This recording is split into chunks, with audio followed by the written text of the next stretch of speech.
Sex రెండు రకాలు. ఒకటి కేవలం తినడం, రెండవది తిన్నదాన్ని అరిగించుకోవడం.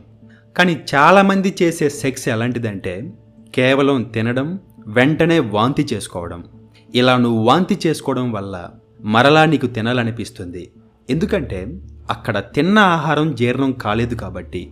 కానీ నువ్వు తిన్నదాన్ని అరిగించుకుంటే అక్కడ మరలా తినాల్సిన అవసరం లేదు. చాలా సంతృప్తిగా, గాఢంగా, దీర్ఘంగా ఉంటుంది. సో సెక్స్ కూడా ఇంతే. కేవలం సెక్స్ గురించి నీకు పైపైనే తెలిస్తే ఆ సెక్స్ తిని వాంతి చేసుకోవడం లాంటిది. ఈ సెక్స్లో సాటిస్ఫాక్షన్ ఉండదు, మరలా మరలా కావాలనిపిస్తుంది. బట్ సెక్స్ గురించి లోతుగా తెలుసుకొని చేస్తే ఆ సెక్స్ తిన్నదాన్ని జీర్ణం చేసుకోవడం లాంటిది. ఈ సెక్స్లో సాటిస్ఫాక్షన్ ఉంటుంది, మరలా మరలా కావాలనే కోరిక మాయమవుతుంది. సో ఈ సెకండ్ సెక్స్ గురించి ఓషో ఏమంటారంటే, సెక్స్లో మీ కేంద్రాలు కలిసి